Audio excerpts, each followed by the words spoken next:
Hi, welcome to this week's Wellbeing Wednesday Cooking with Karen. Today I will be cooking cauliflower rice, showing you how to make it from scratch. I know you can buy it frozen or at the store, but I prefer just to make it myself. You can put it in a food processor, although I prefer mine just a little bit more chunky. So you'll take your cauliflower and you'll cut it up into florets. And I already have a whole bunch in here, but you're basically just gonna take it and shred it. It seems a little bit cumbersome, but I really actually enjoy making the bigger chunks. I like my cauliflower rice to be a little bit bigger. And so what you'll have is a consistency like this. So you'll have some nice chunky rice type chunks of cauliflower. So then you're gonna heat up a little bit of oil on the stove. And I have some onions and garlic that are chopped up here. I like a lot of garlic. It really brings out the flavor. So you're gonna saute your onions and garlic in a little bit of olive oil, coconut oil, ghee, whatever it is that you like to use. And then we're gonna take this cauliflower rice here and we're just gonna pour it all into this pan.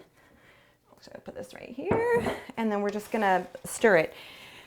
You'll saute this over the heat for not really that long because the cauliflower does have a lot of water in it, so if you cook it for too long, it'll just get kind of mushy.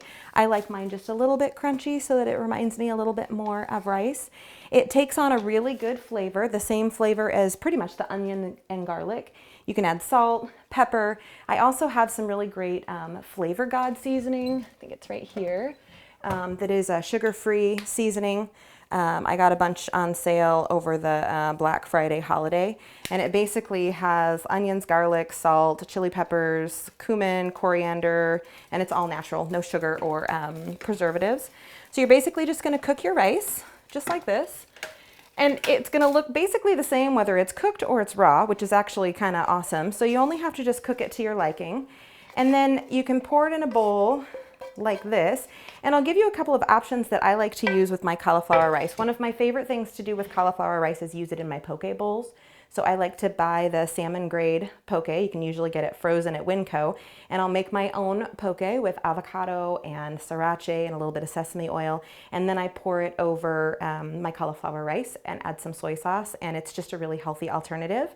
Other things you can do is make more of a Spanish dish. You can put tomatoes, chilies, black beans. You can add chicken to it if you want to, although you can keep it completely vegetarian as well. Another dish that I really like to make, these are marinated artichoke hearts and roasted red peppers. So I like to put some of that in there, and then this is tomato basil feta cheese. So I add some of that in there. And I also like to add chicken. This is very Mediterranean, so if you wanted to add olives, you can too. I just don't happen to like olives very much. So this just makes a really nice, you can serve this cold with chicken in it. You can serve it warm. My kids don't necessarily like anything red or green, so although I can get them to eat the rice, I can't really get them to eat the vegetables. So this is definitely gonna go into my meal planning for this week. So this is just a really fun way to shake up the kitchen a little bit, get some good, healthy, clean carbs. So when you're eating a poke bowl and it's loaded with, you know, the fat and the sodium from the sauces that you put on it, you know that you've got a nice clean carb as a base for that. So if you want more recipes like this, you can follow me at Push Fitness 541. Have a good week.